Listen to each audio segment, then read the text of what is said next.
Salutations, my friends. Valis here, and you know, in a world where gaming has become an integral part of our lives, there stands a symbol of innovation, entertainment, and endless adventure, and that would be Sony's PlayStation. From the iconic PS1 to the cutting-edge PS5, the evolution of PlayStation has fundamentally reshaped the gaming landscape and has become integral, captivating hearts and minds for generations. So let's embark on a journey through time as we relive memories, witness the technological leaps, and discover the milestones that transform gaming forever. This is the story of PlayStation, where greatness awaits.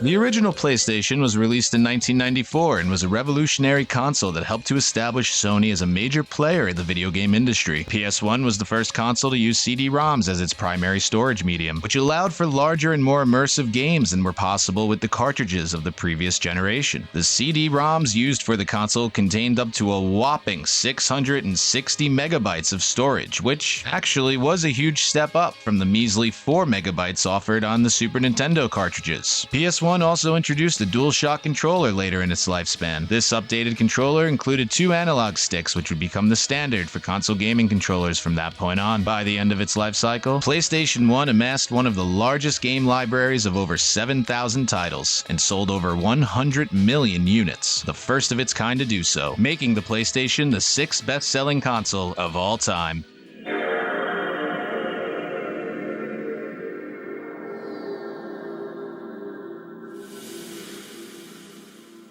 Sony must have had a vendetta against whoever said nothing's ever as good as the original, because when the PlayStation 2 was released in 2000, it was even more successful than its predecessor. The sequel to Sony's market-shifting machine featured improved graphics and processing power, as well as housing a full-blown DVD player, making it an extremely popular choice for gamers and moviegoers alike, as being able to afford a DVD player in 2000 required you to take out a second mortgage on your house. These DVDs were able to handle up to 4.7 gigabytes of storage, a massive upgrade from the 660 megabytes seen on the PS1, and baby, it showed. While the Sega Dreamcast was the first console to technically include a built-in jack, the PlayStation 2 was arguably the first console to bring that idea to the mainstream, considering the vast difference in reach between the two systems, as it too sported a built-in Ethernet port. So the PlayStation 2 was the first Sony console to include online connectivity, which paved the way for the massive online multiplayer games that are possible on Sony's hardware today. By the end of its life cycle, PlayStation 2 had over 4,000 titles available and sold over 150 million units, making this the best-selling console of all time.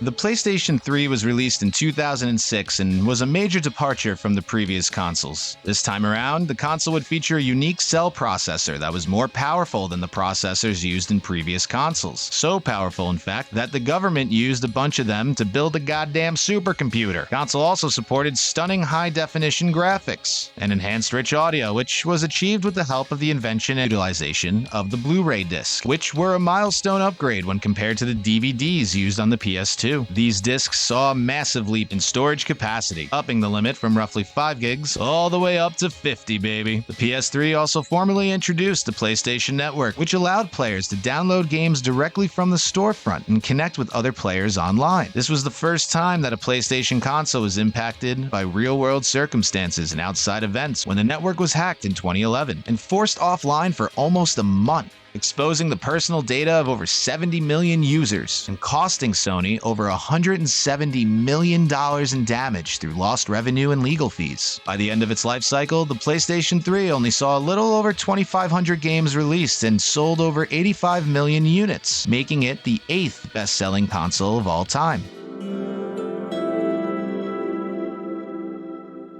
With the longest gap between console generations, when the PlayStation 4 was released in 2013, it was clear Sony had learned their lesson, as the 4th entry in their PlayStation lineup built upon the success of all previous consoles and arguably perfected the formula. It featured even more powerful hardware and improved graphics, as well as a redesigned controller with a touchpad and share button. PS4 also emphasized social features and online connectivity, making it easier than ever to connect with friends and share gameplay experiences online directly from your couch. But the name name of the game here was, well, games. While other companies were focusing on expanding their console capabilities to outside of gaming and the larger gaming market in general, Sony decided to go all in on this market and established PlayStation as the place to play the best games. But whereas security was the discussion surrounding the PS3's generation, this time around the topic of discussion was game ownership, as this was the first generation that was truly no longer held back by disk storage medium limitations, as games could be seamlessly downloaded directly to the console. It was this shift to a more PC-based architecture that made it easier than ever for developers to make games for the system, but it also raised concerns over who truly owns that data. Because if a game isn't available on a physical disc that you have, then it's reliant on Sony's servers. And what happens when those servers inevitably get shut down? But overall, PS4 is widely regarded as Sony's comeback story, the leader who somehow became the villain who turned into the underdog and reclaimed the throne. PlayStation 4's lifecycle is still ongoing, and as of the making of this video, there are currently a little over 3,400 games available with over 115 million units sold, currently making it the 5th best-selling console of all time.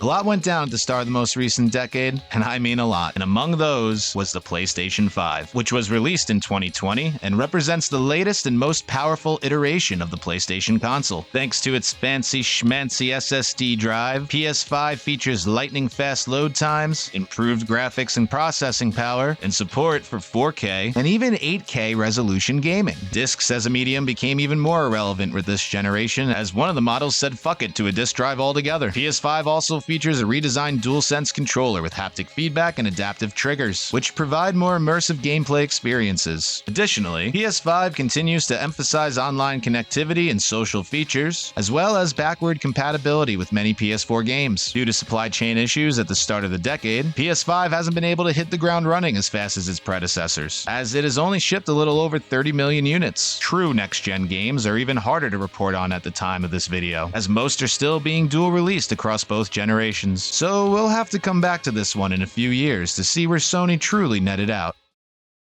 As we come to the end of our exploration of the evolution of PlayStation, we reflect upon the significant impact that this renowned brand has had on the gaming industry. From its humble beginnings to the cutting-edge technology of today, PlayStation has consistently pushed boundaries, captivated gamers worldwide, and paved the way for immersive gaming experience never seen before. Whether you're a fan of Sony's consoles, or for one reason or another, absolutely despise them, one cannot deny their commitment to innovation, craftsmanship, and engaging storytelling. Thank you again for watching. Please stay tuned for more content and feel free to check out some of my other videos if you have nothing else to do. Peace.